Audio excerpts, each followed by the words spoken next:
హరే కృష్ణ హరే కృష్ణ కృష్ణ కృష్ణ హరే హరే రామ హరే రామ రామ రామ హరే.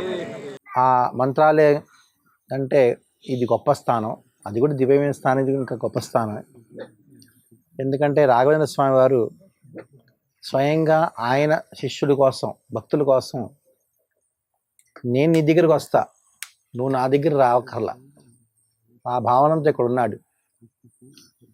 అక్కడ ఎంతోమంది వస్తారు, ఇక్కడ కూడా వస్తున్నారు, కానీ ఇది ఏకశిలా బృందావనం, అక్కడ సజీవ సమాధి, సజీవ బృందావనం. రాఘవేంద్ర స్వామి గురించి కొంచెం సంక్షిప్తంగా చెప్పుకుంటూ ప్రయత్నిస్తాం. ఈ సత్య లోకంలో బ్రహ్మదేవుడికి సహకరించేవాడు ఎవరు అంటే శంకుకరుణుడు. బ్రహ్మదేవుడు రామచంద్రుని పూజించడానికి రామచంద్రుని స్వయంగా ఆహ్వానం చేశాడు. బ్రహ్మలోకంలో, సత్యలోకంలో భగవంతుడు విగ్రహ రూపంలో ఉండడు. బ్రహ్మదేవుడు ఎప్పుడు కోరుకుంటే ఆ సమయంలో వచ్చేస్తాడు స్వయంగా. మూలరాముడు బ్రహ్మలోకంలో బ్రహ్మదేవుడి ముందు ప్రత్యక్షమయ్యాడు. బ్రహ్మదేవుడు మంత్రాలు చెబుతూ తులసి అర్చన చేయటం మొదలుపెట్టాడు. అర్చన చేయడానికి శంకుకరుణుడు ఒక పళ్ళెంలో, బంగారు పళ్ళెంలో తులసి దళాలను పెట్టాడు. అర్చన చేస్తున్నాడు. ఆ తులసి దళాలు తీస్తాడు, మంత్రాలు చెబుతాడు, అర్చన చేస్తున్నాడు. చేస్తున్న సమయంలో ఏమైందంటే ఆ పళ్ళెంలో, బంగారు పళ్ళెంలో తులసి దళాలు అయిపోయినాయి. ఇతనికి తెలియదు. ఎందుకంటే సరస్వతీదేవి వీణావాదన చేస్తుంది. ఆ సరస్వతీదేవి వీణావాదన చేసే సమయంలో ఈ శంకుకరుణుడు ఆ సరస్వతీదేవి ఆ వీణ ధ్వనిని విని ఆయన మనసంతా ఆ వీణ ధ్వని ఉంది కాబట్టి ఇక్కడ మర్చిపోయాడు, నేను ఇంకా తులసి అయిపోయిందని మర్చిపోయాడు. ఈ బ్రహ్మదేవుడు నాడేమిటి, తులసి ఎక్కడుంది అన్నాడు. అది చూసి గాబరపడాలి కదా, అరే తులసి అయితే వెంటనే తీసుకురావాలి కదా. శంకరుడు ఏం నవ్వాడు. ఈ తెలుగు నవ్వాడు తెలియదు. బ్రహ్మదేవుడు కోపం వచ్చింది. కోపంతో అన్నాడు, నువ్వు అసుర స్వభావంలో ఉన్నావు, నువ్వు అసురుడు అయిపోవాలి అని శాపం పెట్టేశాడు. ఉన్నట్టుండి ఇక్కడ రామచంద్రుడు అప్రత్యక్షమైపోయాడు. ఇక్కడ బ్రహ్మదేవుడు కూడా గాబరాపడిపోయాడు. నేనేంటి ఎంత పెద్ద అపరాధం చేశాను, ఇంత చిన్న మిస్టేక్, నేను ఇంత శాపం ఇచ్చేసాను, ఎందుకు ఇచ్చాను, ఇక్కడ నా నాలుక ఎట్లా ఆ మాటలు మాట్లాడింది.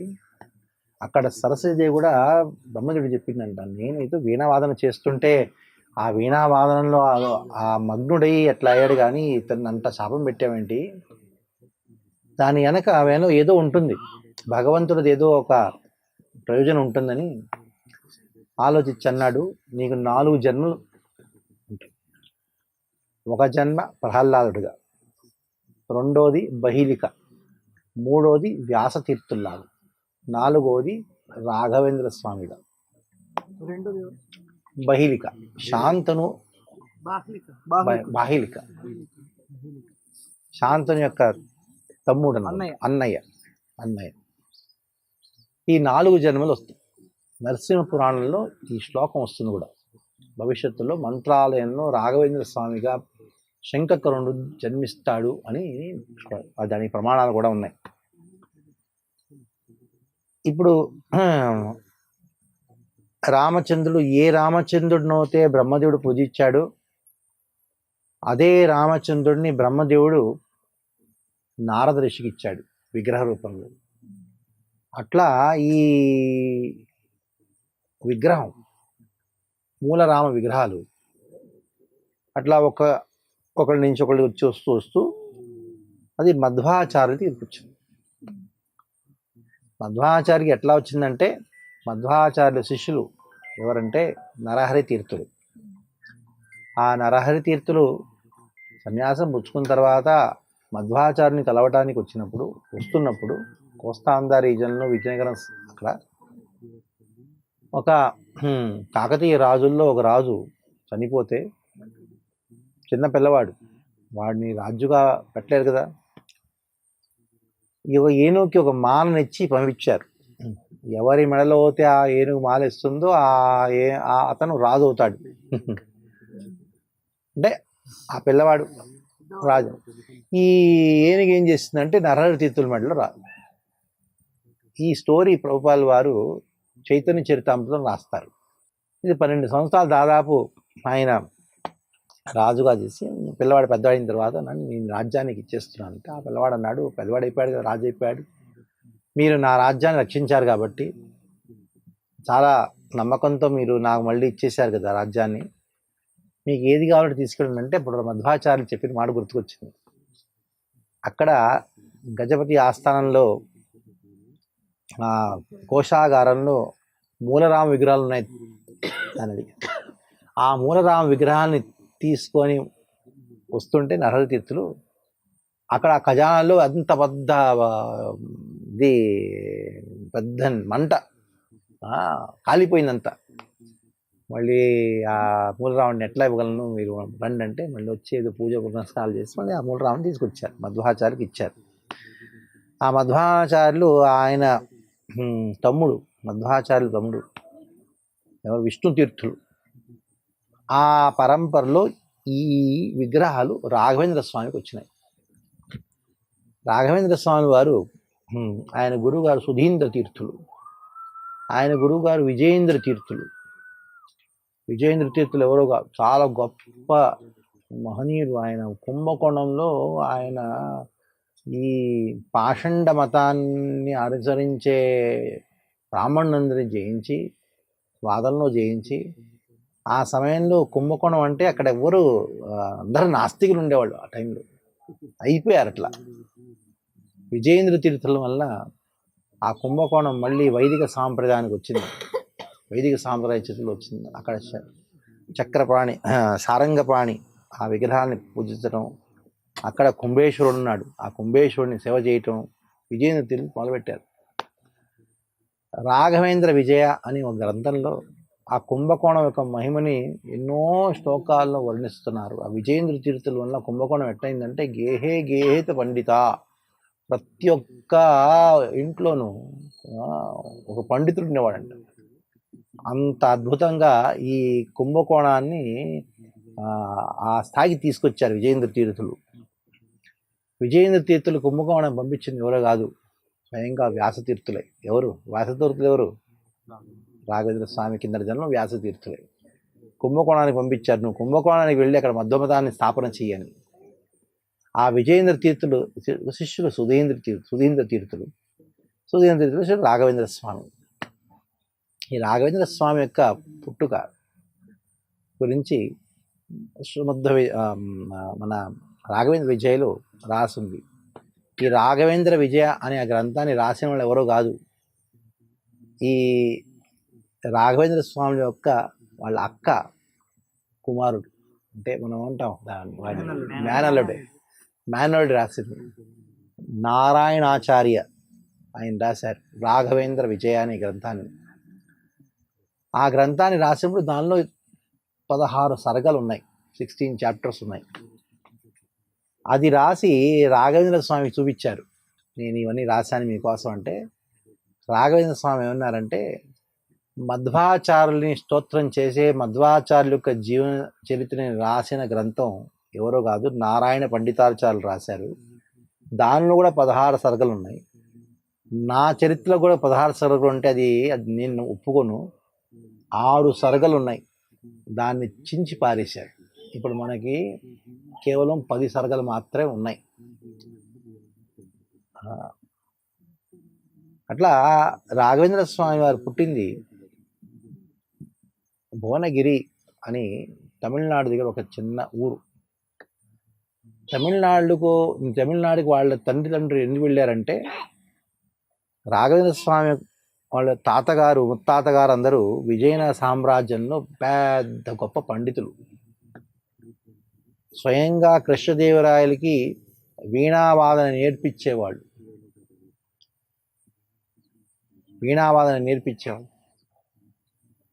ఎంత గొప్ప ఆస్తిమంతులు అంటే, వాళ్ళకి ఎంత గొప్ప ఆస్తి అంటే చెప్పుకోలేము. ఎవరు వచ్చినా వాళ్ళకి బంగారం దానం చేసేవాళ్ళంట. వాళ్ళకి ఎంత దానం వస్తే అంత బంగారం దానం చేసేవాళ్ళు. రాఘవేంద్ర స్వామి యొక్క తండ్రి తిమ్మన్న పట్ట, ఆయన రోజు మంగార కంచంలో భోజనం చేసుకునేవాడు. అంత గొప్ప విజయనగర సామ్రాజ్యం కోల్పోయిన తర్వాత వాళ్ళు అక్కడ కుంభకోణానికి వెళ్ళారు. అక్కడ సుధీంద్ర తీర్థులు ఆయన మఠంలో ఒక అధ్యాపకుడుగా అక్కడ కుంభకోణంలో ఆయనకి ఇది కదా అలవాటు కదా దానం చేయటం, అందరికీ దానం చేయటం మొదలుపెట్టాడు. పోతే ఇన్కమ్ అంటూ లేదు కదా, దానం చేయటం చేస్తూ చేస్తూ రాఘవేంద్ర స్వామి పుట్టినప్పుడు, ఎందుకు పుట్టారంటే ఆయనకి గురురాజా అని ఒక అన్నయ్య, వెంకమాంబ అని ఒక అక్క, ఇద్దరు పుట్టారు. ఇద్దరు అక్క అన్న ఇద్దరున్నారు. అయినా తిమ్మన్న భట్టకి ఒక కోరిక, నాకు ఇంకొక పుత్రుడు కావాలని కోరిక.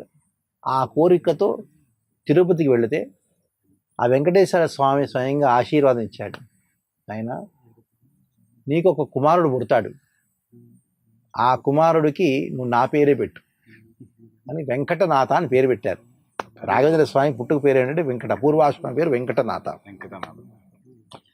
శ్రీ సంప్రదాయంలో వెంకటేశ్వర స్వామి కృప వలన వేదాంత దేశికులు పుట్టారు.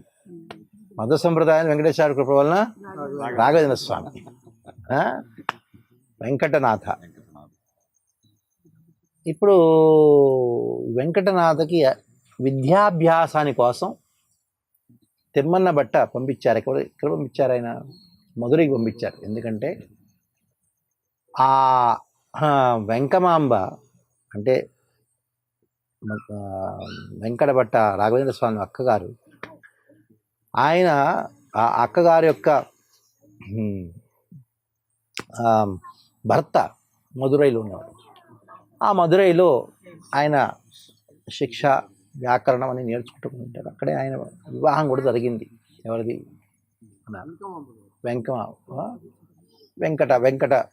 వెంకట భట్ట రాఘవేంద్ర స్వామి వివాహం కూడా చేసుకున్నారు అక్కడ. అప్పటి నుంచి ఆయన తండ్రికి ఆస్తంతా పోయింది. తండ్రి ఆయన పరమపదానికి చేరుకున్నారు. అప్పటి నుంచి ఆయన దరిద్రత అంటే పేదరికంని వర్ణించడం మొదలుపెడతారు. ఎంత పేదరికం అంటే చెప్పుకోలేమండి. కొన్ని సంవత్సరాల తర్వాత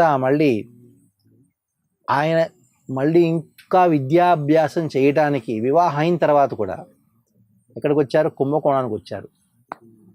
కుంభకోణంలో సుధీంద్ర తీర్థ ఆయన యొక్క మఠంలో విద్యాభ్యాసానికి వచ్చారు. వేదాంతాన్ని చదువుకోవటానికి, వ్యాసత్రయ గ్రంథాలని అధ్యయనం చేయడానికి వచ్చారు. అక్కడ రాఘవేంద్ర విజయలో వర్ణిస్తారు. ఆ పేదరికాన్ని ఎట్లా వర్ణిస్తారంటే, మనం చదివితే కళ్ళమని నీళ్ళు వస్తాయండి. రాఘవేంద్ర స్వామి అంటే వెంకటనాథ ఆ సమయంలో ఆ కుంభకోణం నుంచి మధురై నుంచి కుంభకోణం వచ్చే దారిలో ఒక చిన్న ఘటన. ఒక ఊరిలో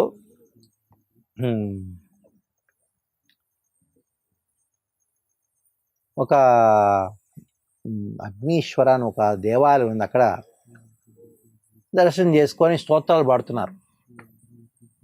అక్కడ పూజారి అడిగారు, ఏనా భోజనం చేసావా? చిన్న పిల్లవాడు, భార్య భర్త, పిల్లవాడంతే. లేదు అన్నాడు. చేయలేదు ఇంకా. నేను తీసుకెళ్తాలే, ఇక్కడ పెద్ద సమాధానం జరుగుతుంది, ఒక శ్రీమంతుడు అందరికి భోజనం పెడుతున్నాడు అని తీసుకువెళితే అక్కడ ఎవరో చూశారు. ఇన్ని చూసి భోజనం కూర్చున్నా అలే అన్నారు, ఏదో సేవ చేయన్నారు. అంటే మనం ఒక పని చేసే వాళ్ళని కూడా అట్లా ట్రీట్ చేయం. ఆయన వెంకటనాథ పెద్ద గొప్ప విద్వాంసుడు ఆ సమయంలోనే. అప్పుడే కీర్తి చెందిన అతను, ఎవరికి తెలీదు. కీర్తి ఎటువంటి కీర్తి అంటే మహాభాష్య అనే వ్యాకరణ మీద పెద్ద గ్రంథం ఉంది. దాని మీద ఆయనకుండే పాండిత్యం ఆ సమయంలో ఎవరికి లేదు. అటువంటి గొప్ప పండితుడు. అయినా ఆయనతో అంత దుర్వ్యవహారం చేసి, నువ్వు ఏదో సేవ చేయవు, వచ్చి భోజనం కూర్చోడమా? ఏం సేవ అంటే చందనాన్ని, చందన, దాన్ని ఏం చేయాలి? దాన్ని ఏమంటారు తెలుగులో? ఉంటారు గీయటం, చందన గీయటం, అరగదీయటం. చందన సాధన చేయటాన్ని. అది చేస్తున్నప్పుడు రాఘవేంద్ర స్వామి అనుకున్నారు ఇక్కడ అగ్నీశ్వరుడు ఉన్నాడు కదా, ఋగ్వేదంలో మొట్టమొదటి మంత్రం ఏంటి? అగ్ని సూక్తమే కదా. అగ్ని సూక్తం చెబుతూ ఈ చందనాన్ని గీయటం అనమాట. అంత చందనం అంతా తీసింది, అందరూ భోజనం చేశారు. భోజనం చేసిన అందరికీ చందనం అర్పణ చేశారు. అందరికీ మంట, ఎవరికి అర్థం కావట్లే. ఆ చందన సమర్పణ వల్ల ఏమవుతుంది, వాళ్ళకి చల్లగా అవ్వాలి కదా, అందరికి అర్థం కావట్లేదు. ఏమిటి ఎవరయ్యా చందనం వేసిందంటే అప్పుడు అందరు ఈయన చేశారు. ఏం చేసి ఏదో కలిపా ఉంటుంది, నేనేం కలపలేదంటే అప్పుడు గుర్తుకొచ్చింది రాఘవేంద్ర స్వామికి. అంటే నేను అగ్నిష్టోత్రాన్ని వాడారు కదా, అందుకని ఇప్పుడు ఆ మిగిలిన చందనం ఉంది అది తీసుకురండి అన్న. నేను చందనం తీసుకొచ్చి మళ్ళీ దాన్ని వరుణ స్తోత్రంతో చందనం గిట్ట మొదలుపెట్టి చల్లబరిచారు అందరికి. మళ్ళీ ఆ చందనం ఇస్తాం. అప్పుడు వాళ్ళకి అర్థమైంది ఎంత గొప్ప ఆయన. ఇప్పుడు కూడా ఏ ఇంట్లో జరిగిందో ఇప్పుడు అది రాఘవేంద్ర స్వామి మఠం. ఆయన పేదరికం ఎట్లా ఉందంటే ఉన్నా కూడా బయటి వాళ్ళు చెప్పరు. ఎందుకంటే వేదాల్లో చెప్పడం, ఒక బ్రాహ్మణుడికి ఎవరైతే భగవంతుడి మీద ఎంతో విశ్వాసం ఉన్నదో వాళ్ళ నిజీ జీవిత గడపడానికి ఇంకొకటి ముందు చేయి చాపరా. అందుకని రాఘవేంద్ర స్వామి వారు అక్కడ వెంకటనాథ ఆయన చదువుతున్నారు. ఆ మఠంలో శిష్యులందరికీ భోజనం. ఇదివరకు అట్లా ఉండేది కాదు. ఈ సుధీంద్ర తీర్థుల నుంచి ప్రారంభమైంది మఠంలో భోజనం పెట్టడం. ఆ సుధీంద్ర తీర్థుల ముందు మధ్వాచార్యుల సమయంలో మఠంలో భోజనం ఉండేది కాదు. భగవంతుడికి ఏదో నైవేద్యం పెట్టేసేవాళ్ళు అంతే. సన్యాసులందరూ, శిష్యులందరూ, బ్రాహ్మణులందరూ భిక్షాటనకి వెళ్ళేవాళ్ళు. కన్నడంలో చెప్పేవాళ్ళు, మఠ పాటక్కే ఊటక్కల్లా. మఠం అన్నదే అది పాఠం కోసం, ఊట కోసం కాదు. అదట్ట తయారైంది ఇప్పుడు. ఎందుకంటే ఇప్పుడు భిక్షాటనకి వెళ్తే ఆ సమయంలో జనాలు వాళ్ళ ఇంట్లో ఆ పవిత్రతను మెయింటైన్ చేయలేకపోతున్నారు కాబట్టి అప్పుడు శిష్యులకి ఇక్కడే మఠంలోనే ఉండి, ఎందుకంటే సన్యాసికి అగ్ని వెలిగించడం అది వర్జం. అగ్నిహోత్రం కూడా చేయకూడదు.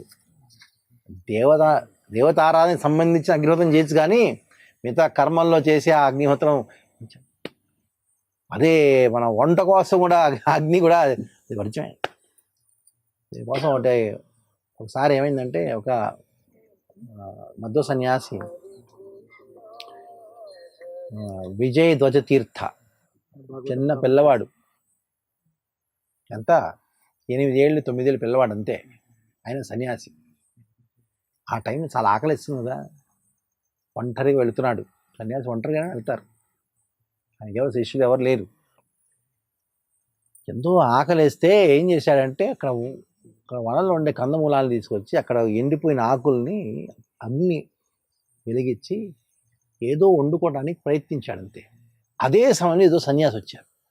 అది చూసి, నువ్వు సన్యాసి, నువ్వు వంట వండుతున్నావా, నువ్వు అగ్ని వెలిగిస్తున్నావా అని కోపగిస్తే ప్రాయశ్చిత్తాన్ని అడిగారు. దీనికి ఏం ప్రాయశ్చిత్తం లేదు, నువ్వు ఆత్మహత్య చేసుకున్నారు. ఆయన గురువు గారి దగ్గరికి వెళ్ళి అడిగారు, అట్లా ఆత్మహత్య చేసుకుంటున్నాను, మీ పర్మిషన్ కావాలి, ఎందుకంటే దీనికి ఎటువంటి ఏది లేదంటే, అప్పుడు దీనికి ఎటువంటి ప్రాయశ్చిత్తం లేదంటే ఆత్మహత్య ప్రాయశ్చిత్తం అంటే అన్నారు. దీనికంటే మించి నువ్వు ప్రాయశ్చిత్తం ఉందని ఏంటంటే భాగవతం మీద నువ్వు వ్యాఖ్యానం చేయను. అది అంటే అంత స్ట్రిక్ట్ మధు సంప్రదాయం. ఆ టైంలో విజయేంద్ర తీర్థ ఆ సమయం నుంచి, సుధీంద్ర తీర్థ సమయం నుంచి రాఘవేంద్ర స్వామి వారు అంటే వెంకటభట్ట ఆ సమయంలో ఆయన పేరు. ఆయన ఇల్లు ఎక్కడ తీసుకున్నారంటే ఆ మఠం నుంచి కొంచెం దూరంలో చూసుకున్నారు, దగ్గర కాదు. ఎందుకంటే అరమనే గురుమనే ఈ రెండు ఇల్లు ఉన్నాయి కదా. అరమనే అంటే ప్యాలెస్, రాజు ఇల్లు. ఇంకోటి గురు యొక్క ఇల్లు ఉంది కదా, అక్కడి నుంచి దూరంగా ఉండాలండి. చాలా దగ్గర ఉండకూడదు, దూరంగా ఉండాలండి. ఆ మధ్యాహ్నానికి ఆ పాఠాలు అయిపోతాయి కదా. పాఠం అయిన తర్వాత రాఘవేంద్ర స్వామి చెప్పేవారంట, వెంకటనాథ నేను ఆ ఇంటికి వెళ్ళి భోజనం చేసి వస్తాను. అక్కడ ఒక్క గింజ కూడా లేదు. ఎందుకు? భార్య పుత్రుడు వాళ్ళు కూడా ఉపవాసం చేస్తున్నారు. వాళ్ళని కూడా తెప్పించేసి కదా, నువ్వు కూర్చొని మఠం చూసుకుని. మఠంలో భోజనం చేసే అధికారం ఎవరికి ఉంది? ఎవరైతే శిష్యులు ఉన్నారో వాళ్ళకి అధికారం ఉంది. వాళ్ళు స్టూడెంట్స్ కాదు కదా. వెంకటనాథ ఆయన భార్య బిడ్డలు.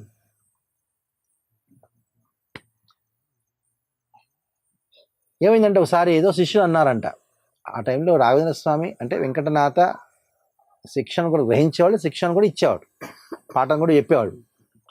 కొంతమంది శిష్యులు అనిపించిందంటే ఆయనకేదో భోజనం లేదేమో, ఆయనకేదో కొంచెం మనం భిక్ష ఇద్దాం, ఎక్కడి నుంచో మేము భిక్షాటం చేసి ఇద్దాం అనుకున్నారంట.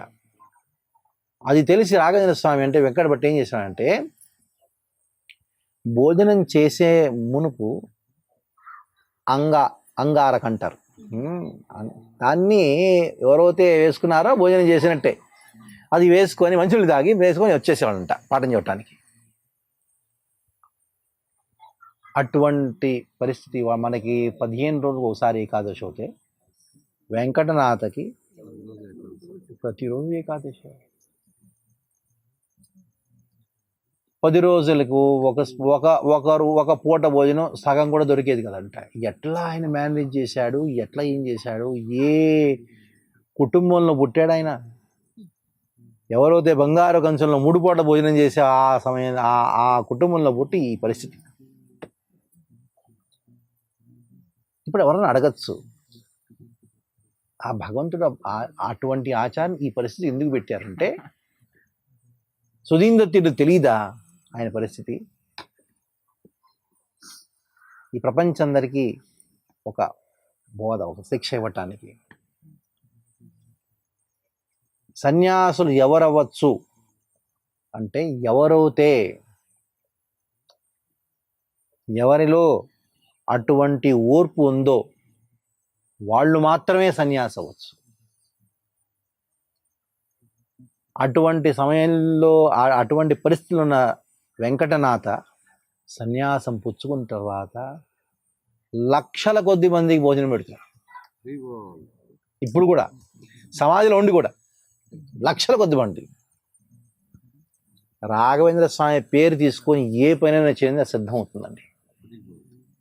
100% ట్రూత్, దీనిలో ఎటువంటి సంశయం లేదు. ఆ మాటని ఇక్కడ అప్పనాచార్యులు వారు ఇక్కడి నుంచి రాఘవేంద్ర స్వామి సమాధిలో వెళుతున్నారు, బృందావన ప్రవేశం చేస్తున్నారని ఆవేశంతో ఆ నదిలో దూకేశారు. ఆ నది ఆ సమయంలో శ్రావణ మాసంలో ఇక్కడ పెద్ద ఫ్లడ్స్ వచ్చాయి. ఆ ఆవేశం దూకేశారు. ఇక్కడ ఫ్లడ్, ఆయన హృదయంలో గురు భక్తి ఫ్లడ్. తెలీలా ఆయన ముఖం, ఆయన కంఠం నుంచి ఏంటి ఇంకొక ఫ్లడ్, స్తోత్ర ప్రవాహం జరిగింది. దాన్ని రాఘవేంద్ర స్తోత్ర అన్నారు. మధ్వ సంప్రదాయంలో ఎన్నో స్తోత్రాలు ఉన్నాయి. అన్ని స్తోత్రాల్లోనూ ఈ స్తోత్రం ఉంది, రాఘవేంద్ర స్తోత్రం ఉంది. దాన్ని చాలా గొప్పగా భావిస్తారు. దానికంటే గొప్ప స్తోత్రం లేదని భావిస్తారు. ఇంకొక స్తోత్రం మధ్వాచార్యుని స్తోత్రం చేసే స్తోత్రం, అది మధ్వాచార్యులు దాన్ని హరివాయుస్తుతి అంటారు. హరివాయుస్తుతి అనేది సాక్షాత్ దర్శనం చేసుకుంటూ, అంటే భీముడిని హనుమంతుడిని దర్శనం చేసుకుంటూ రాముడు పూజ చేసే సమయంలో అదే భీముడు అదే హనుమంతుడు భీముడు రూపంలో వచ్చి కృష్ణుని సేవ చేయటం, అదే హనుమంతుడు భీముడు మధ్వాచార్య రూపంలో వ్యాస మహర్షి సేవ చేయటం, ఆ రూపాన్ని చూసి ప్రత్యక్షంగా చూసి చెప్పిన స్తోత్రం అది. అది హరి వాయుస్తుతి. దాని గురించి ఇంకొక సమయం చెప్తున్నాను. అది మంత్రస్వరూపం. అంటే అది ఒకసారి చదివితే వేదాలన్నీ చదివినట్టే. అయినా దానికంటే గొప్ప ఇది రాఘవేంద్ర స్తోత్రం అంట. ఇదేదో ఆలోచించి చెప్పింది కాదు. శ్రీ పూర్ణబోధ గురు తీర్థపయోబ్ది పారా కామారి మాక్ష విషమాక్షర స్పృశంతి పూర్వోత్తరామిత తరంగ చరత్సంస. ఆ లింక్ పంపించా మీకు, చదువుకోవాలి. యూట్యూబ్లో కూడా కనిపిస్తుంది. అది వినొచ్చు. చాలా అద్భుతమైన స్తోత్రం. అది కనుక మనం పాడితే శ్రీరాఘవేంద్ర సకల ప్రదాత ఆయన అన్ని ఇవ్వగలడు. ఆ స్తోత్రం చెబితే చాలంట. అద్భుతమైన స్తోత్రం. ఇప్పుడు చూడండి, ముఖ్యంగా దక్షిణ భారతంలో మీరు ఇక్కడికి వెళ్ళినా Raghavendra book stall, Raghavendra pan shop, Raghavendra photo, ఒక పాన్ షాప్లో కూడా రాఘవేంద్ర ఫోటో ఉంటుంది. రాఘవేంద్ర స్వామి ఆయన ఎవరో తెలియదు ఎవరికి, ఆయన ఎవరో తెలియదు. ఆయన మధ్యసం చెందిన ఆచార్యులు ఎవరో ఆయన తెలియదు. రాఘవేంద్ర స్వామి అంటే రాఘవేంద్ర స్వామి. దానికి కారణం ఏంటంటే మన ఆచార్యులు చెబుతారు, ఈ ఆచార్యులు రెండు రకాల ఆచార్యులు ఉంటారంట. ఒకరేకమైన ఆచార్యులు ఏం చేస్తారంటే పాఠ ప్రవచనాలు చెప్పి మనలో భగవంతుడి పట్ల శ్రద్ధని పెంచే వాళ్ళు ఒక రకమైన ఆచార్యులు. వీళ్ళకంటే గొప్ప ఆచార్యులు ఎవరంటే పాఠ ప్రవచనాలు చెబుతూ జనాల యొక్క దుఃఖాలు ఉన్నాయి, ఆ దుఃఖాన్ని నివారణ చేయటానికి ఎన్నో ప్రయత్నాలు చేసి వాళ్ళ విశ్వాసాన్ని వాళ్ళ మీద పెట్టుకొని ఆయన ఆచార్యం మీద పెంచి మెల్లిగా వాళ్ళల్లో ఆయనకి ఎవరి మీద విశ్వాసం ఉన్నదో ఆ విశ్వాసాన్ని పెంచటం. ఈ పని చేసే ఆచార్యులు ఇంకా గొప్పవాళ్ళు. మీరు పాఠ ప్రవచనాలు చెప్పేస్తారు అంతే, నువ్వు నీ తంటాలు నువ్వు కూడా అంటాను అంతే. అటువంటి వాళ్ళు ఉన్నారు. అయినా వాళ్ళకంటే గొప్పవాళ్ళు ఎవరంటే ఇంకొకళ్ళ బాధను చూసి ఆ బాధను తట్టుకోలేక పాఠ ప్రవచనాలు చెబుతారు, భగవంతుడి సేవ చేయి దాని గురించి చెబుతారు. అయినా ఫస్ట్ వాళ్ళకి రిక్వైర్మెంట్ ఏమిటి? గీతా భాగవత ప్రవచనాలా కాదు. వాళ్ళు కష్టాల్లో ఉన్నారు నాయన. ఒక కుష్టి రోగం ఉన్నది, ఇంకొకరికి ఏదో దాంపత్య సంబంధంలో ఏదో కొన్ని సమస్యలు ఉన్నాయి, ఏదో హెల్త్ సమస్యలు ఉన్నాయి, ఆర్థిక సమస్యలు ఉన్నాయి. ఆ సమస్యలకి సమాధానం చెప్పే ఆచార్యులు రాఘవేంద్ర స్వామి. అది చెప్పి ఏం చేస్తారు? ఆయన మీద శ్రద్ధని పెంపొందించుకొని ఆయన ఎవరి మీద శ్రద్ధ ఉందో ఆ శ్రద్ధని, ఇది ఒక రూట్, అది రాఘవేంద్ర స్వామి చేసింది. ఇప్పుడు ఇట్లా పాఠ ప్రవచనాలు జరుగుతున్నాయి. రాఘవేంద్ర స్వామి వారు అంటే వెంకటభట్ట, ఆ వెంకటభట్టలో ఉండే ఈ పాండిత్యాన్ని చూసి ఏదో అనిపించింది సుధీంద్ర తీర్థులకి. నేను ఇప్పుడు 2 సంవత్సరాలు మాత్రం ఉంటున్నాను, ఆయన తెలిసిపోయింది 2 సంవత్సరాల తర్వాత నేను పరమపదాన్ని చదువుకుంటున్నాను. ఆయన యాదవేంద్ర, ఆయన సంబంధించిన ఒక మా పండితుడికి ఆయన సన్యాసం ఇచ్చేశాడు, యాదవేంద్ర అని. ఆయన సన్యాసం పుచ్చుకోవడం ఈ పర్యటనకి వెళ్ళిపోయాడు. ఇప్పుడు ఈ మఠాన్ని, ఈ జవాబుదారిని ఎవరు తీసుకుంటున్నారు అని మనసు వచ్చింది. అదే రాత్రిపూట స్వయంగా మూలరాముడు వచ్చి సుధీంద్ర తీర్థి చెబుతాడు, నువ్వు వెంకటనాథ ఆయనకి సన్యాసం ఇచ్చేయి, ఆయనకి మఠాధీశుడుగా నువ్వు ఆయన స్థాపించు, ఆయనకి పీఠానివ్వు. ఈ మాట ఎట్ట చెప్పగలరు? ఎవరికి? వెంకటనాథ. 26 సంవత్సరాలు మాత్రమే. ఆ సమయంలో 16 సంవత్సరాలు అబ్బాయికి 8 సంవత్సరాల అమ్మాయికి వివాహం చేసే సాంప్రదాయం ఆ టైంలో. ఇప్పుడు 16 ఏళ్ళు వెంకటనాథ ఆయన భార్యకి, వెంకటనాథ ఆయనకి 26 ఏళ్ళు మాత్రమే. 7 సంవత్సరాలు మాత్రమే పిల్లవాడికి. నారాయణ ఆయన పేరు. సుధీంద్ర తీర్థులు వెంకటనాథని పిలిచి చెప్పారు, నువ్వు పీఠాధిపతి అవ్వాలి, నేను నీకు సన్యాసం ఇస్తున్నాను, సన్యాసం తీసుకోవాలి. ఇది వినంగానే అన్నాడు, నేనా సన్యాసమా, పీఠాధిపతి అవ్వటమా, దానికి మీకు సంబంధం, నాకు ఎటువంటి యోగ్యత లేదు, మీరు నాకెందుకు ఇస్తున్నారు అంటే మూలరాముడి యొక్క ఆజ్ఞది.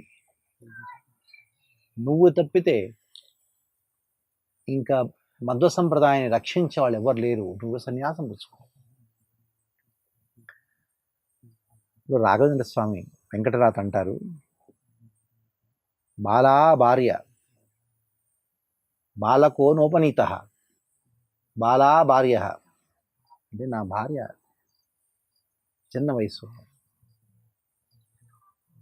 నా పుత్రుడికి నేను ఇంకా ఉపనయనం చేయలా.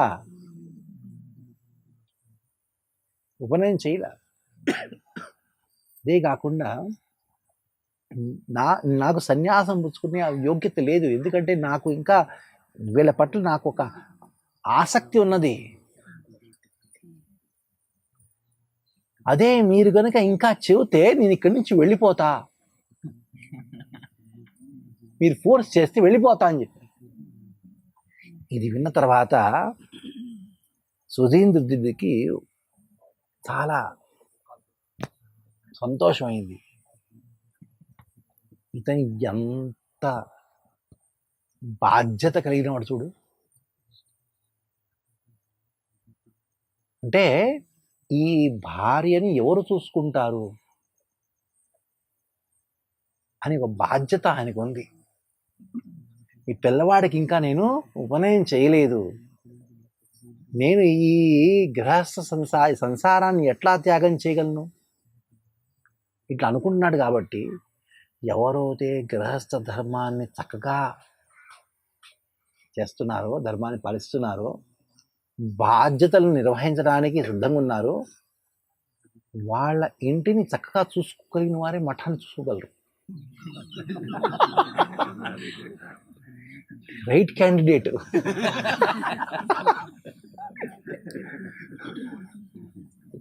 అంటే ఏదో గృహస్థాశ్రమం అంటే చాలా బాధ్యతలు అవన్నీ ఏముంది తలనొప్పి, అటువంటి వాళ్ళకి నేను ఆ పీఠాన్ని ఇస్తే ఆ మఠాన్ని కూడా సరిగ్గా చూసుకోరు. ఇంటిని సరిగ్గా చూసుకోలేని వాళ్ళు పీఠాన్ని ఎట్ట చూసుకోగలరు, మఠాన్ని ఎట్ట చూసుకోగలరు. అందుకని ఆ బాధ్యత విలువను తెలిసిన వాళ్ళే నేను వాళ్ళకి పీఠాధిపతి చేయాలి, నిజంగా యోగ్యత. సుధీంద్రులు ఉన్నారు, మూలరాముడు చెప్పాడు ఈ మాట, నీకు చెప్పాను, నువ్వు ఆలోచించుకోవాలి. ఇక్కడ ఒక ద్వంద్వం ఏమిటి, సన్యాసం పుచ్చుకుంటే నా భార్య బిడ్డలకి ఏమవుతుంది, ఇంకొక వైపు నేను కనుక పుచ్చుకోపోతే నా గురువు గారి ఆజ్ఞ, అది భగవంతుడి యొక్క ఆజ్ఞ, ఏం చేయాలి. రాత్రంతా నిద్ర లేదు. ఈ ప్రసంగాన్ని అంత అద్భుతంగా వర్ణిస్తారంటే రాఘవేంద్ర విజయలో.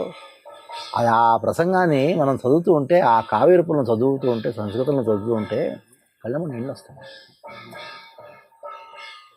ఎంతోమంది సన్యాసులు దిగారు.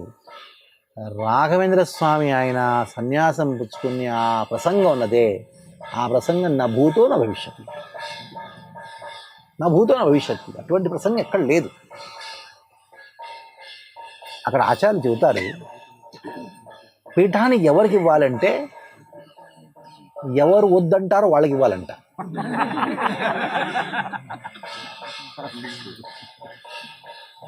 ఎందుకంటే పీఠం అనేది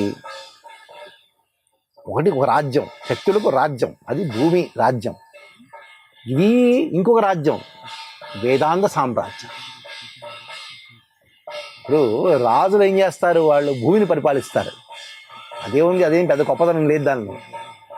వేదాంత సామ్రాజ్యాన్ని పరిపాలించడం అనేది సామాన్యం కాదు. ఆ పీఠానికి ఒక గొప్పతనం, ఒక గౌరవం ఉంటుంది. ఆ గౌరవాన్ని, ఆ గౌరవం మిమ్మల్ని వెతుక్కుంటూ వచ్చినప్పుడు కూడా మీరు అది నేను అర్హతుడిని కాదు, నాకు వద్దు అన్నవాడు సన్యాసి. అది నాకు వద్దు అన్నవాడు సన్యాసి. అంత వైరాగ్యం. రాఘవేంద్ర స్వామి గారు వెంకటనాథ్ చెప్పినప్పుడు నాకు యోగ్యత లేదు, ఇది నాకు వద్దు అనటంలో ఆ వైరాగ్యం చూశారు. ఆయన గృహస్థ ధర్మంలో ఏం చూశారు? బాధ్యతను చూశారు. అది యోగ్యత. అది యోగ్యత. ఇది అనాలిసిస్ చేశారు. రాత్రి అంతా నిద్ర లేదు, తెల్లారుజామున ఇంకా మూడు జస్ట్ 3 o'clock 2:30 ఆ సమయంలో ఉన్నట్టుండి రాఘవేంద్ర నిద్ర లేదు, కళ్ళు తీసుకొని ఉన్నారు. ఆయన ఇంట్లో కొంతమంది అంటే స్వప్న అంటారు. స్వప్న కాదు, ఆయన సాక్షాత్తుగా స్వయంగా విద్యాలక్ష్మి వచ్చింది. మంచి చీర కట్టుకొని వచ్చింది, కళ్ళమణి నీళ్ళు. రాఘవేంద్ర స్వామి అడిగారు, ఎవరమ్మా నువ్వు అన్నారు. ఆమె చెవితో మొదలుపెట్టింది, వ్యాస మహర్షి నన్ను కన్నాడు. అంటే నేను వ్యాస ఋషి యొక్క కుమార్తెని. నన్ను కన్నాడు, కానీ నన్ను పోషించేవాడు ఎవరు తెలుసా? నన్ను పోషించేవాడు మధ్వాచార్యులు వారు. ఆయన బ్రహ్మసూత్రాల మీద భాష్యాన్ని రాసి అనుభాష్యం రాసి ఎన్నెన్నో అద్భుతమైన గ్రంథాలు రాసి నన్ను పోషించాడు ఆయన. నేను యువావస్థకు వచ్చినప్పుడు నన్ను మంచి అందంగా యువతిగా తయారు చేసిన వాళ్ళు ఎవరు తెలుసా? జయతీర్థులు. నన్ను పోషించారే కానీ మధ్వాచార్యుల మీద ఆ గ్రంథాల మీద ఈ ఆయన న్యాయసుధా అనే గ్రంథాల పేరు ఇప్పుడు చెప్పను, కానీ ఎందుకంటే మీకు ఆ గ్రంథాలు తెలియవు, అందుకని నేను చవట్ల ఒక్కొక్క గ్రంథం మాత్రం చెబుతున్నాను. మిగతా గ్రంథాలు ఎన్నో ఉన్నాయి. న్యాయసుధా మధ్వాచార్యులు రాసిన గ్రంథ మీద దాని వ్యాఖ్యానం చేస్తూ జయతీర్థులు న్యాయసుధా అనే గ్రంథాన్ని రాసి నాలో ఆ యవ్వనాన్ని తీసుకొచ్చారు. అట్లా నా వివాహం జరిగింది. ఎవరితో జరిగింది? వ్యాసతీర్థులతో నా వివాహం జరిగింది. వివాహం జరిగినప్పుడు నాకు 3 ముళ్ళు వేస్తారు కదా. నేను అడిగాను, నాకు నృత్యం చేయాలి అని నాకు కోరిక ఉందంటే వ్యాసతీర్థులు తర్కతాండవ అనే గ్రంథాన్ని రాశారు. నృత్యం చేస్తూ చేస్తూ నాకు దాహం వస్తే న్యాయామృత అనే గ్రంథాన్ని రాసి నాకు తాగిచ్చారు. నాకు మంచి ఇల్లు కావాలి అంటే తాత్పర్య చంద్రిక అనే గ్రంథాన్ని రాసి నాకు ఇచ్చారు. దీన్ని వ్యాసత్రయ అంటారు. ఈ మధ్య సంప్రదాయంలో గ్రంథ పరిచయం అనేది ఒక పెద్ద సబ్జెక్టు, ఎప్పుడో చెప్పుకుందాంలే. నాకు ఆ గ్రంథ పరిచయం చాలంతే. ఆ గ్రంథంలోకి వెళ్ళి స్టడీ చేయడం ఇంకో జన్మెత్తాలి. ఆ గ్రంథ పరిచయం అద్భుతమైన, చూడండి ఎంత చెబుతుంది, విద్యాలక్ష్మి చెబుతుంది. తర్వాత విజయేంద్ర తీర్థులు నాకు మంచి ఒక వస్త్రాన్ని ఇచ్చారు, చీరని ఇచ్చారు. అట్లా చెప్పుకుంటూ వస్తుంది. ఇప్పుడు మళ్ళీ నన్ను రక్షించే వాళ్ళు ఎవరు లేరు. రక్షించే బాధ్యత భర్తది. అదే వ్యాసతీర్థులు మీరుగా వచ్చారు కదా. అందుకని మీరు నన్ను రక్షించటానికి మీరు సన్యాసం పుచ్చుకోవాల్సింది అని సరస్వతీదేవి స్వయంగా సన్యాస మంత్రాన్ని చెప్పేసింది. ఆయనకి రాఘవేంద్ర స్వామి వారికి అర్థం కావట్లేదు, ఏం చేయాలి నిశ్చయించుకున్నాడు. మొన్నాడు వెళ్ళి చెప్పారు ఆయన, సుధీంద్ర తీర్థకి సన్యాసం సిద్ధంగా ఉన్నాను. సన్యాసం పుచ్చుకునే మునుపు కొన్ని పురశ్చర్య కార్యాలు ఉంటాయి, చేయటం అని పెట్టారు. సుధీంద్ర తీర్థున్నారు, నాకు తెలుసు నీ ఆర్థిక పరిస్థితి తెలుసు, ఎందుకంటే ఉపనయనం అనేది దాని ఖర్చు ఎక్కువ. ఇదివరకు ఉపనయనానికి అంత్యేష్టి అంటే శ్రాద్ధ, దీని 2 ఖర్చుకు పెట్టేవాళ్ళు. వివాహానికి అంత ఖర్చు ఉండేది కాదు. ఇప్పుడేమైంది, వివాహం ఖర్చు పెడతారు, తర్వాత డైవోర్స్.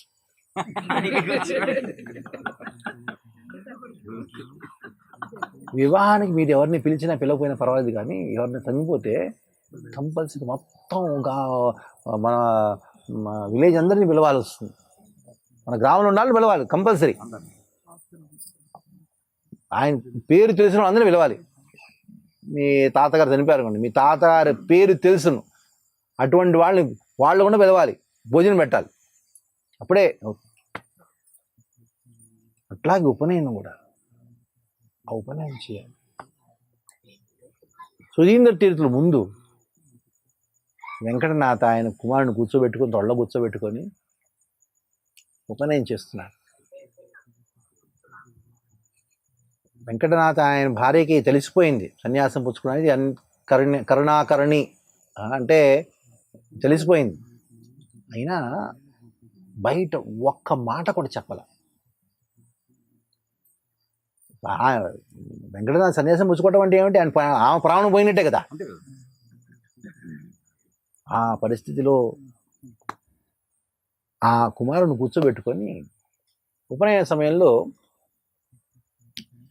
తండ్రి కర్తవ్యం ఏంటంటే ఆ పిల్లవాడిని దేవతలకి అప్పగించటం. ఆ తండ్రి యొక్క కర్తవ్యం ఏది, ఉపనయనం అది.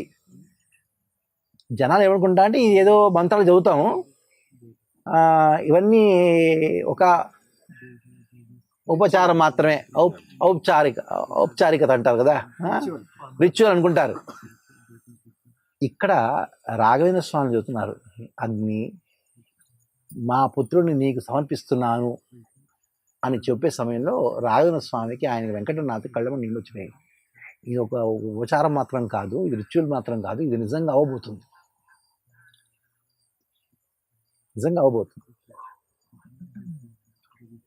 సుధీంద్రుడు తెలుసు ఉపనయనం అయిపోయింది. కుంభకోణంలోనే ఇక్కడ సన్యాసం ఇస్తే ఇది ఉచితం కాదు, ఎందుకంటే భార్య అక్కడ ఉన్నది, పిల్లవాడు ఇక్కడ ఉన్నాడు. సన్యాసం పుచ్చుకునే ఆయన కూడా కష్టమే, వాళ్ళ కూడా కష్టమే. అందుకని తంజావూరుకి తీసుకెళ్ళారు. అక్కడ రాజు గొప్ప ధార్మికుడే, పెద్ద అరేంజ్మెంట్, పెద్ద ఫెస్టివల్ తంజావూరులో. వీడు భార్య, చిన్న పిల్లవాడు, ఉపనయనం ఇప్పుడు జరిగింది, ఇక్కడ ఉన్నారు కుంభకోణంలో. అక్కడ సన్యాసం అయిపోయింది, సన్యాస వలన కూడా ఉంది. అయిపోతే ఇక్కడ తెలిసింది, భార్య తెలిసింది అనుకోండి, నా జీవితం ఎందుకు, ఆ పిల్లవాడు అట్లాగే ఉన్నాడు, ఏడేళ్ల పిల్లవాడు అట్లాగే ఉన్నాడు. ఏం చేయాలో తెలియక బావిలో దూకేసింది. ప్రేత శరీరం అంటే బావిలో దూకటం అంటే ప్రేత శరీరం, ఒక 10 రోజుల దాకా ప్రేత శరీరం కదా. ఆ ప్రేత శరీరంలో రాఘవేంద్ర స్వామి దగ్గరికి వెళ్ళింది. అక్కడ రాఘవేంద్ర స్వామి వారు మూలరామ, జయరామ ఈ విగ్రహాలని సేవిస్తున్నారు, పూజ చేస్తున్నారు. ఆ ప్రేత శరీరంలో అక్కడ దిగింది. రాఘవేంద్ర స్వామి వారు ఆయన ఆ అభిషేక జలాన్ని ప్రోక్షణ చేసి మోక్షం ఇచ్చేశారు. చిన్న పిల్లవాడు, 7 ఏళ్ళ పిల్లవాడు, ఎవరు చూసుకున్నారు, గురురాజ రాఘవేంద్ర స్వామి యొక్క ఆయన అన్నయ్య ఆ పిల్లవాడిని తీసుకొని, ఆ పిల్లవాడి యొక్క రాఘవేంద్ర స్వామి యొక్క పిల్లవాడి యొక్క మనవడు అంటే great grandson of Raghavendra పూర్వాశ్రమ, ఆయన వాదీంద్ర తీర్థులు. ఆయన వంశంలో 3 సన్యాసులు అయ్యారు. ఆదింద్ర తీర్థులు ఫస్ట్. మనం మంత్రాలయం వెళ్తున్నాం, మంత్రాలయం మన రాఘవేంద్ర సమాధి, మన సమాధి అంటే నాకు వృందావన అంటారు మన భాషలో. ఇక్కడ వృందావన, రాఘవేంద్ర వృందావన పక్కనే వాదీంద్ర తీర్థులు వృందావనం. వాదీంద్ర తీర్థులు ఒక గొప్ప స్తోత్రాన్ని రాశారు, గురు గుణ స్తవన అని. షగ్ధరి ఛందస్సులో అద్భుతమైన స్తోత్రం రాశారు. ఆ స్తోత్రాన్ని రాఘవేంద్ర బృందావనం ముందు పాడుతుంటే ఆ రాఘవేంద్ర బృందావనం ఊగింది. అంటే రాఘవేంద్ర స్వామి తల ఊపినట్టు. అది రాఘవేంద్ర స్వామి అంటే రాఘవేంద్ర స్వామి ఆయన భార్యని ఉద్ధరించడం ఆయన ఫస్ట్ పవాడ. పవాడ అంటే miracles. Raghavendra Swami known for miracles. Miracle ఆచార్య. ఎన్నో, ఒకటి కాదు రెండు కాదు, కొన్ని తెలుసు. ఎందుకంటే 6 సర్గాలులో ఉన్న మిరకల్స్ మనకి అందుబాటులో లేవు. ఎన్నో ఉన్నాయి, ఒకటి కాదు రెండు కాదు, కొన్ని మాత్రమే చెప్పగలం. ఈ ఆచార్యులు ఇటువంటి అద్భుతమైన మిరకల్స్, అంటే దాని తెలుగులో ఏమంటారు మిరకల్స్ని? అద్భుతాలు. కన్నడంలో పవాడ అంటారు. పవాడాలంటే తెలుగులో కూడా అంటారు. ఈ పవాడ అని అది ఒక పదమే. పవాడలు అంటే ఈ మిరకల్స్ చూపించారు. ఫస్ట్ మిరకల్ ఇది. ఇక్కడ ఆ సన్యాసం పుచ్చుకున్న తర్వాత ఆ చిన్న పిల్లవాడిని దూరం నుంచి చూపిస్తాడు. నాయన, నువ్వు మీ తండ్రిని చూడు, దండం పెట్టుకో, దగ్గరికి వెళ్ళొద్దు. దండం తీసుకెళ్ళిపోయాడు మధురై. ఇక్కడ ఈయన పీఠాధిపతి అయిపోయారు. సుధీంద్ర తీర్థులు వెళ్ళిపోయారు. 2 ఏళ్ళు పర్యటన చేసి ఆయన రాయచూరు దగ్గర ఎక్కడో ఆయన పరమపదాన్ని పొందారు. ఇక్కడ అప్పుడు ఒక సమస్య, యాదవేంద్ర తీర్థులున్నారే ఆయన వచ్చారు. ఇప్పుడు ఎవరు పీఠాధిపతి ఎవరవ్వాలి? ఇప్పుడు శిష్యుల్లో గొడవలు జరిగినాయి. యాదవేంద్ర తీర్థులు కొంతమంది శిష్యులు ఉన్నారు, రాఘవేంద్ర తీర్థులకు ఇంకో శిష్యులు ఉన్నారు.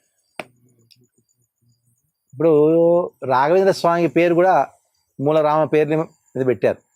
మూలరామని చెప్పాడు, నా పేరే పెట్టాను. ఇప్పుడు యాదవేంద్ర, రాఘవేంద్ర ఇద్దరు, కృష్ణ రామ. మంచి డిస్కషన్ ఇక్కడ. ఏమిటంటే ఈ శిష్యులు కొట్లాడుకుంటున్నారు. ఇద్దరు గురువులు కూడా ఏమిటి ఏం జరుగుతుందో అర్థం కావట్లేదు. ఇప్పుడు అయిపోయి రాఘవేంద్ర స్వామి ఉన్నారు, యాదవేంద్ర తీర్థులకి మొట్టమొదటిగా సన్యాసం ఇచ్చారు కదా సుధీంద్ర తీర్థులు, ఆయనకి అధికారం, ఆయనకే ఇచ్చేశారు. అందరూ ఆశ్చర్యపడిపోయారు. ఏమిటి రాఘవేంద్ర స్వామి ఆయన పీఠాధిపతి అవ్వాలి, ఇక్కడ యాదవేంద్రుడు యాదవేంద్ర తీర్థులు పీఠాధిపతి అయిపోయారు. అయినా ఆయనకి ఏదో అయోమయంగా అనిపిస్తుంది. ఏమిటి నేనవ్వటం ఏమిటి, రాఘవేంద్ర స్వామి నేనవ్వటం ఏమిటి? ఆయన శిష్యులు అందరూ అంట మీరే అవ్వాలంటారు. ఒకరోజు అందరినీ పిలిచి ఒక పెద్ద సభను పెట్టి,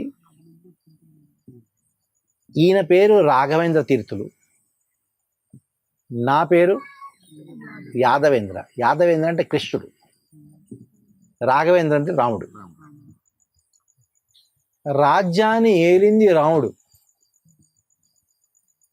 కృష్ణుడు ఏం చేశాడు? రాజ్యాన్ని ఏలలేదు, రాజ్యాన్ని ఏలిపించాడు. నేను ఇప్పుడు పీఠాధిపతిని కాబట్టి నేను రాఘవేంద్ర స్వామికి ఈ పీఠాన్ని ఇస్తున్నా. ఆయన ఏలాలి, నేను ఏలిపించాలి. ఆయన ఈ మాట చెప్పి వెళ్ళిపోయాడు.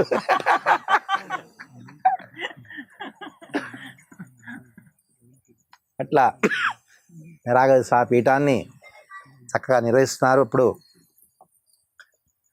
ఇక్కడ కుంభకోణంలో అంటే తంజావూరులో ఆ రాజు పెద్ద కాలం వచ్చింది, కరువు, 12 ఏళ్ళు కరువు, 12 years.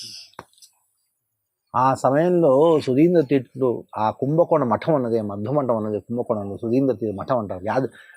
విజయేంద్ర తీర్థ మఠం అని ఇప్పుడు కూడా ప్రసిద్ధే. కుంభకోణం వెళ్తే అక్కడ వెళ్ళాలి. విజయేంద్ర తీర్థుల సమాధి ఉన్నది, స్టిల్ సమాధి ఇస్తారు. కుంభకోణం వెళ్ళినప్పుడల్లా, యాత్రకి వెళ్ళినప్పుడల్లా అందరిని తీసుకెళ్తా అక్కడ వెళ్ళండి. ఎందుకంటే ఆ కుంభకోణం ఈ రూపంలో ఈ ప్రస్తుతం మనకు కనిపిస్తుంది. దానివల్ల దానికి కారణం ఏమిటి? విజయేంద్ర తీర్థులు. కుంభేశ్వరుడు అక్కడ శివుడు ఆ పూజల పురస్కారాలు మత సంప్రదాయంలో బ్రాహ్మణులు చేసేవాళ్ళు.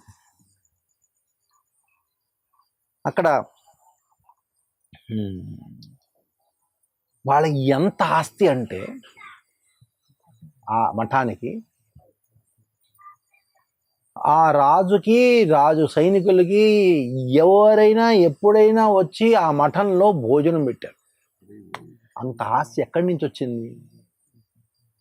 రాఘవేంద్ర స్వాముని యొక్క మూలరాముని యొక్క సేవ పవిత్రత వలన వచ్చింది, ఆ శక్తి వలన వచ్చింది.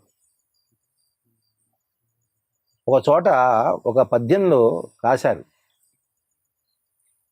ప్రతిరోజు కనీసం 5 లక్షల మంది భోజనం చేసి వెళ్ళేవారంట ఆ మఠంలో. 5 లక్షల మంది. కుంభకోణంలో, తంజావూరులో అట్లా భోజనం పెట్టారు. అదే కాదు, మన వ్యాసతీర్థులు ఉన్నారు కదా, ఆయన ప్రతిరోజు 1,00,000 బ్రాహ్మణ భోజనం పెట్టాడు. 1 lakh ప్రతిరోజు.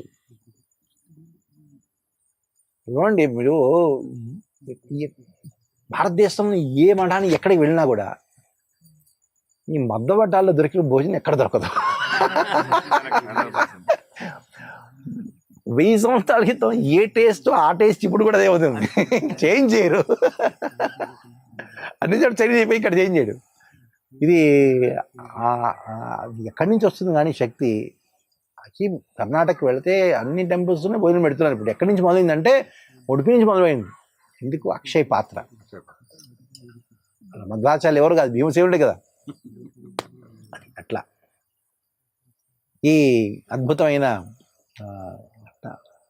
ఈ రాజు 12 ఏళ్ళ తర్వాత అంత వర్షాలు పడ్డాయి, మంచి అయిపోయింది. అప్పుడు రాఘవేంద్ర స్వామి వారు యజ్ఞం చేయడం మొదలుపెట్టారు. యాగం చేస్తుంటే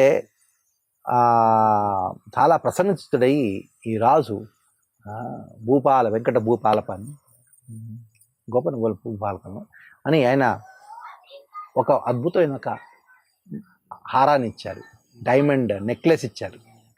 రాఘవేంద్ర స్వామి తీసుకొని యజ్ఞకుండలో ఆహుతి. ఈ రాజులు అనుకుంటారు ఇప్పుడు దా కరువు, ఆయన పెట్టాడు భోజనం. సంపత్తు రాగానే నేను ఇస్తాలే. ఇచ్చేది కూడా సన్యాసికి ఇదే ఇవ్వటం. చాలా కోపం కూడా వచ్చింది, దుఃఖం కూడా. నేను చెప్పలేడు అనిపించింది, తెలిసింది. రాజు ఇట్లా బాధపడిపోతాడు, నేను ఆయన ఇన్సల్ట్ చేశాను. ఇన్సల్ట్ కాదు, ఆయన్ని శిక్షణ ఇవ్వడానికి అట్లా చేశాను. అందుకని అహంకారంతో దానం ఇవ్వకూడదు. ఆ మాటను చెప్పటానికి ఆయన దుఃఖి. రాఘవేంద్ర స్వామి వారు ఇంకొకరి దుఃఖాన్ని చూసి దుఃఖపడిపోతారు. అది ఆయన స్వభావం ఇప్పుడు కూడా. ఎందుకంటే 1671 సంవత్సరంలో బృందావన ప్రవేశం జరిగింది. అప్పుడు సరస్వతీదేవి చెప్పింది, నువ్వు ఈ బృందావనంలో ఉండు 700 సంవత్సరాల దాకా, ఇక్కడే ఉంటూ నువ్వు అందరినీ ఉద్ధరించు. ఆ మాట సరస్వతి చెప్పాడు. ఇప్పుడు కూడా రాఘవేంద్ర స్వామి వారు ఆ బృందావనంలో ఇప్పుడు కూడా ఉన్నారు. దానికి ఏదో మనమే ప్రమాణం కాదు. మున్రో అని ఒక బ్రిటిష్ ఆఫీసర్, చాలా ప్రసిద్ధి చెందిన బ్రిటిష్ ఆఫీసర్, ఆయన మంత్రాన్ని వస్తే రాఘవేంద్ర స్వామి వారు ఆయనతో మాట్లాడారు. ఆ మంత్రాన్ని బృందావన ప్రవేశం చేసాము, ఆయన హ్యాట్ బూట్ అని తీసుకెళ్ళారు. ఆయనతో మాట్లాడి వచ్చిన తర్వాత ఈ మున్రో గెజెట్లో రాశారు స్వయంగా, ఎండోమెంట్స్ డిపార్ట్మెంట్ ఉంది, అది ఈ మఠాన్ని టచ్ చేయకూడదు. అంత ఎండోమెంట్స్ అన్ని బ్రిటిష్ వాళ్ళు చేశారు, అంత ప్రాపర్టీ అంతా గవర్నమెంట్ చేసేసుకుంది కదా. రాఘవేంద్ర స్వామి చెప్పారంట, ఈ ప్రాపర్టీ మా మఠ ప్రాపర్టీ అని మీ అధికారంలో తీసుకోకూడదు. ఇప్పుడు కూడా మాట్లాడుతున్నారు. మాట్లాడటమే కాదు, ఎంతోమంది మాట్లాడతారు కదా. పొద్దున పూట ఎవరన్నా అక్కడ అరుగుంది అక్కడ పడుకుంటే పొద్దున్న మీకు ఆయన నడుచుకుంటూ తుంగా నదికి వెళ్ళి నడుచుకొని స్నానం చేసి మళ్ళీ రావటం అట్లా ఇప్పుడు కూడా జరుగుతూనే ఉంటుంది. మేము ప్రతి సంవత్సరం ఇక్కడ వచ్చేవాళ్ళం. మా మదరు చాలా గొప్ప భక్తురాలు. ఆ మదర్తో మాట్లాడేవాళ్ళు రాఘవేంద్ర స్వామి. ఈ ఫ్యాక్ట్ ఇది, చిన్నప్పుడు చెప్పేది. మాట్లాడారు, కనిపించారు. అంటే ఆ టైంలో పెద్ద సత్రాలు అవి ఉండేవి కాదు. పెద్ద రోడ్లు అక్కడే పడుకునేవాడు, బయటే పడుకునే జనరల్ టాయిలెట్ పబ్లిక్ అక్కడే ఉన్నాం. ఇప్పుడు అంత వ్యవస్థ పెద్దది అయింది అంతే. 30 years బ్యాక్ 40 years బ్యాక్ అట్లా ఉండేది ఏం కాదు. అంతే బయట అందరూ పెద్ద హాల్ ఉండేది. హాల్ అంతా నిండిపోతే బయట అక్కడ మంత్రాలయం రోడ్ స్టేషన్ దిగంగానే అక్కడ పెద్ద హాల్ ఉంది. 2-3 బావులు ఉండేవి. అంటే టాయిలెట్ లాగా అంతే కన్స్ట్రక్షన్ ఉండేది కాదు. ట్రైన్ దిగంగానే అందరు వచ్చేవాళ్ళు. కనీసం 1000 మంది, 2-3 ట్రైన్స్ వచ్చేవి. ఆ 1000 మంది వెళ్ళటం, అక్కడే బావి నుంచి స్నానం చేయటం, ఏం వేసుకోవటం. అక్కడ 7-7:30కి అక్కడే పెద్ద పూజ చేసేవారు. ఖర్చుకులు అయినా 1000 మంది భోజనం అక్కడే. అక్కడి నుంచి ఏమి ఉండేది కాదు, బస్సులు కార్లు ఏమి ఉండేది కాదు, నడుచుకుంటూ వచ్చేవాళ్ళు. కొంతమంది ఎడ్డబండ్లు వచ్చేవాళ్ళు. మేము వచ్చాము కదా తెలుసు. ఏదో కారు ఏదో రేర్గా కనిపించేది. మంత్రాలయం స్టేషన్ నుంచి, రోడ్ స్టేషన్ నుంచి ఇక్కడ దాకా, మంత్రాలయం దాకా అట్లా ఉండేది. ఇట్ వాజ్ మన టైం అయిపోతుంది 9-10. నో ప్రాబ్లం, 5 minutes చెప్పుకున్నాను. ఇట్లా ఈ మంత్రాలయంలో ఇప్పుడు దాకా 700 years he is still there in the samadhi. He speaks to people. అది అట్లా ఈ ప్రాంతానికి రాఘవేంద్ర స్వాములు ఎట్లా వచ్చారు, దానికోసం కూడా ఎన్నో స్టోరీస్ ఉన్నాయి. చిన్న స్టోరీ చెప్పి అర్థం. ఒకసారి రాఘవేంద్ర స్వామిని పర్యటన చేస్తున్నప్పుడు ఒక వెంకన్నని, ఒక బ్రాహ్మణుడే అయినా చదువు రాదు. అప్పుడు ఎంతో అతని యొక్క బాధను చూడలేక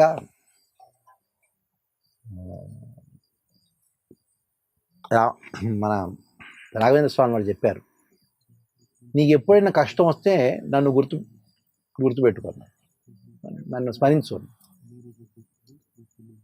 అట్లా ఒకరోజు నవాబ్ ఇక్కడి నుంచి వెళుతున్నప్పుడు ఆయనకి ఎవరో కాగితం ఇచ్చారు, ఒక లెటర్ ఇచ్చారు, పత్రం ఇచ్చారు. ఆ పత్రం కన్నడలో రాస్తుంది, చదవడం రాదు. ఎవరైనా కన్నడలో చదివారు ఉన్నారు చూడండి. ఆ సైనికుడు ఈ అబ్బాయిని పట్టుకొచ్చాడు. చదువు వినిపించురా.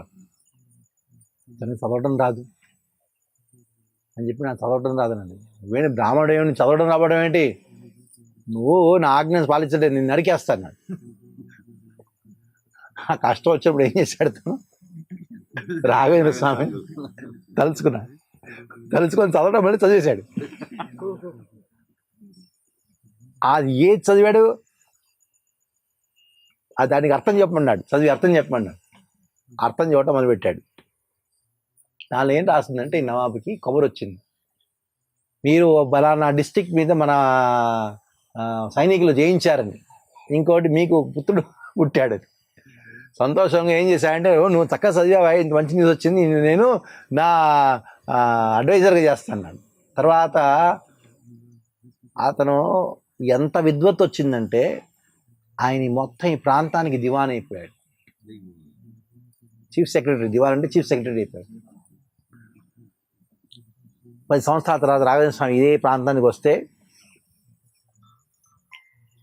ఆయన స్వాగతం పలికి రాఘవేంద్ర స్వామితో అన్నారు, నీకేం సేవ చేయాలి, మీ వల్లనే నేను ఇట్లా అయ్యానంటే, నువ్వు ఎన్నో పళ్ళు పుష్పాలన్నీ తీసుకొచ్చావు, నీ నుంచి ఒక గొప్ప సేవ కావాలి అని అడుగుతా. అదే సమయంలో ఈ వెంకన్న దివాన్ ఇప్పుడు ఆయన అడిల్ షా, రాజా ఆదిల్ షా, ఆయన మా గురువు గారు వచ్చారు, మీరు ఒకసారి కలవండి అంటే ఒకసారి పిలువు, నేను ఆయనకి స్వాగతం పలుకుతాను. ఈ అడిల్ షాకి తెలుసు రాఘవేంద్ర స్వామి గొప్పవారని తెలుసు, అయినా టెస్ట్ చేద్దాం అని ఆ స్వాగతం పలికినప్పుడు ఆయన రాఘవేంద్ర స్వామి కూర్చున్నారు. అడిల్ షా ఒక పళ్ళెంలో మూలరాముడికి భోగం పెడదామని రాఘవేంద్ర స్వామి ముందు పెట్టారు. కానీ రాఘవేంద్ర స్వామి గారు దాని మీద ప్రోక్షణ చేసి ఆయన చెప్పారు, మీరు మీ భక్తిని చూసి మూలరాముడిని తెచ్చుకున్నాడు, మీరు తెచ్చిన ఫలపుష్పాలని స్వీకరించాడు అని చెప్పారు. ఆ చెప్పిన మాటలు విని, అరే నేను ఇంత గొప్ప సన్యాసికి నేను అన్యాయం చేస్తున్నాను, నేను టెస్ట్ చేస్తున్నానే, ఈ పళ్ళను నేను మాంసం తెచ్చాను అని ఆ కుర్చీ నుంచి లేచి రాఘవేంద్ర స్వామి చూస్తున్నాను, దండం పెట్టి నేను క్షమాచరణ, అయినా రాజు కదా, మళ్ళీ కూర్చున్నాడు. అదే సమయం రాఘవేంద్ర స్వామి అన్నారంట శిష్యులతో, ఈ పళ్ళ మీద కప్పిన గొడ్డ ఉన్నది తీసేయి. ఆ తీయంగానే అందరు చూశాకేమో రాజు చూసి బెదిరిపోయాడు, ఫలపుష్పాలు ఉన్నాయి అక్కడ. అది చూసన్నారు, నేను మీకు ఏదో నిత్యంగా ఉపయోగపడే వస్తువుని ఇస్తాను, భూమిని ఇస్తాను అన్నారు. రాఘవేంద్ర స్వామి అన్నారు, నాకు ఈ భూమిని ఇవ్వు. ఇప్పుడు మంత్రాలు ఉందే, మంచాలమ్మ అక్కడ మంచాలమ్మ గురించి కూడా రాజన్నాడు, ఈ భూమి ఎందుకు మీకు, నేను ఇంకో భూమి ఇస్తాను, నేను ఒక ఫకీర్కి ఇచ్చేసాను, వాడు అక్కడి నుంచి తీసుకెళ్ళి ఇంకో భూమి ఇస్తాను, మంచి పంటలు పండే భూమి ఇస్తాను, ఇన్ని కరగాన్ని తీసుకోండి మీ మఠాని కోసం అంటే, కాదు నాకు ఇదే భూమి కావాలని. ఎందుకు ఇదే భూమి, ఇక్కడ ఏముండదు కదా, మన బండలే ఇక్కడ, పంటల బండం అంటే, నాకు ఇదే భూమి కావాలన్నారు. ఇచ్చేశారు. శిష్యులందరూ తీసుకొచ్చారు, ఇక్కడ తవ్వితే అక్కడ ఒక బండ మీద మంట కనిపించింది, వేడి మంటగా మండిపోయే మంట అది. దాని మీద కూర్చున్నారు. ఏమిటది ఆ బండ? ప్రహ్లాదుడు అక్కడ యజ్ఞం చేశాడు త్రేతాయుగంలో. రామచంద్రుడు త్రేతాయుగంలో వచ్చి ఇక్కడ కూర్చున్నాడు.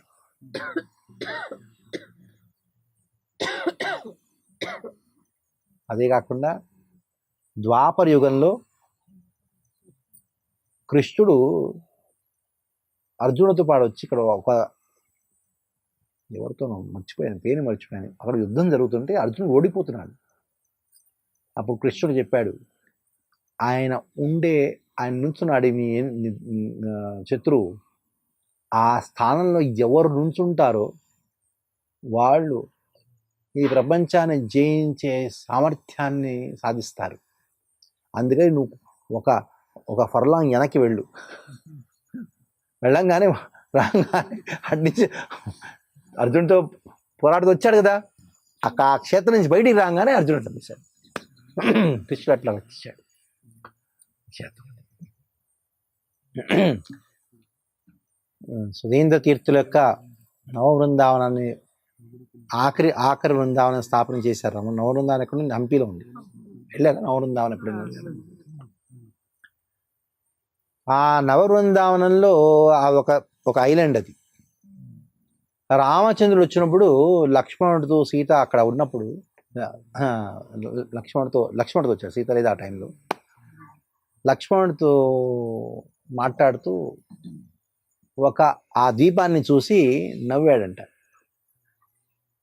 లక్ష్మణుడు అన్నాడు, మీరు ఎంత విరహ బాధలు ఉన్నప్పుడు ఇప్పుడు నవ్వుతున్నారు ఏంటి ఆ దీపాన్ని చూసి అంటే, భవిష్యత్తులో నా భక్తులు ఇక్కడ నివసిస్తారు, అప్పటి నుంచి అదొక క్షేత్రంగా తయారు. అట్లాగే ఇది బృందావనం. రామచంద్రుడు గుర్తించింది, కృష్ణుడు గుర్తించింది, ప్రహ్లాదుడు గుర్తించింది బృందావనం.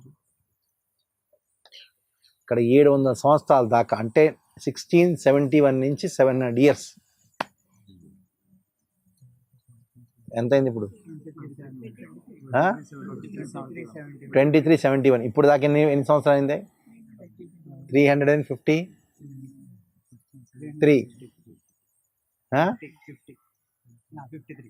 353 ఇయర్స్ అయినాయి.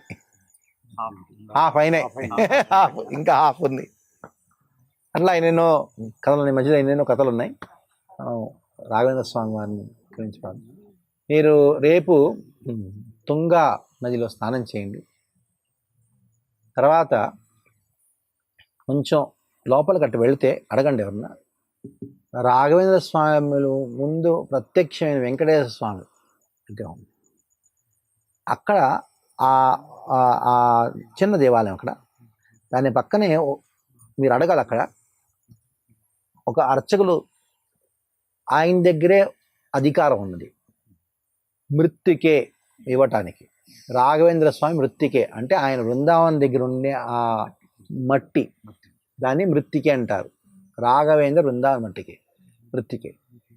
ఇక్కడ ప్రపంచంలో ఎన్ని రాఘవేంద్ర స్వామి మఠాలు ఉన్నాయో ఆ మృత్తికేని పెట్టి తర్వాత ఈ బృందావనం కడతారు. అంటే ఆ మృత్తికే ఎక్కడ ఉంటుందో రాఘవేంద్ర స్వామి ఉన్నట్లే. మీ ఇంట్లో పెట్టుకోండి, రోజు దాన్ని పెట్టుకోవచ్చు. Very powerful Raghavendra Swami మృత్తికే. ఆ మృత్తికే ఎక్కడుందో దాని కూడా మహిమ ఉందో. ఎవరు వచ్చి నాకు వివాహం అవ్వట్లేదు, నా డబ్బులు లేవు, అది అంటే రాఘవేంద్ర స్వామి ఈ మృత్తికి తీసుకెళ్ళన్నారు. ఆయన ఇచ్చారు. తీసుకువెళితే ఒకరోజు రాత్రి పూట ఎక్కడో ఏదో ఇంట్లో బయట పడుకున్నాడు, అరుగు మీద పడుకున్నాడు. ఇప్పుడు ఆ ఇంట్లో వాళ్ళు వచ్చి, ఏమిటి ఇవాళ ఎవరున్నారు అయితే, ఇక్కడ పడుకున్నాడు ఎవరు? ప్రతిరోజు ఒక ఒక ఒక పిశాచి వచ్చేది, వచ్చి ఎవరినో చంపేసి వెళ్ళిపోయేది. వాళ్ళకి ఈరోజు రావాల్సి వచ్చింది. ఆ పిశాచి రాల. ఎందుకు? ఈయన చేతిలో వృత్తికి ఉంది కాబట్టి. అట్లా ఎన్నెన్నో రకరకాలైన చమత్కారాలు ఉన్నాయి, ఓడలు ఉన్నాయి, మెరికల్స్ ఉన్నాయి. రాఘవేంద్ర స్వామి నిజంగా మెరికల్ ఇదే. అది ఏమిటంటే ఆయన రాసిన గ్రంథాలు. పరిమళ గ్రంథ అది న్యాయసుధ, దానికి భాష్యంగా చంద్రిక అవుతే, ఆ చంద్రికకి భాష్యంగా పరిమళ. మనం గ్రంథాన్ని చదివే అంత యోగ్యత లేకపోవచ్చు, కనీసం ఆయన తలుచుకొని ఆయన పేరు మీద, ఆ పరిమళ పేరు మీద ఒక స్వీట్ దొరుకుతుంది ఇక్కడ. ఆ స్వీట్ తినండి. ఎందుకంటే ఆ కఠోరమైన వేదాంత సూత్రాలకి ఆ భాష్యం రాశారు ఎవరు? మధ్వాచార్యులు వారు. అది కూడా చాలా జటిలంగా ఉంది. దాన్ని వ్యాఖ్యానంగా వేదితులు రాస్తే సుధా గ్రంథంలో, న్యాయసుధలో, అది కూడా ఎవరికి అర్థం కాలేదంట. దాని మీద చంద్రిక భాష్య రాస్తే అది ఏదో కనిపిస్తుంది, ఏదో అట్లా కనిపిస్తుందంట. అది మధురంగా చేసిన సామర్థ్యం, వేదాంతాన్ని మధురంగా మనకి వినిపించిన రాసిన ఆచార్యులు ఎవరంటే పరిమళాచార్య. ఇలా ఆ పరిమళ స్వీట్ని తీసుకోండి. Take that sweet at least. అది ఇంకొకటి మంచాలమ్మ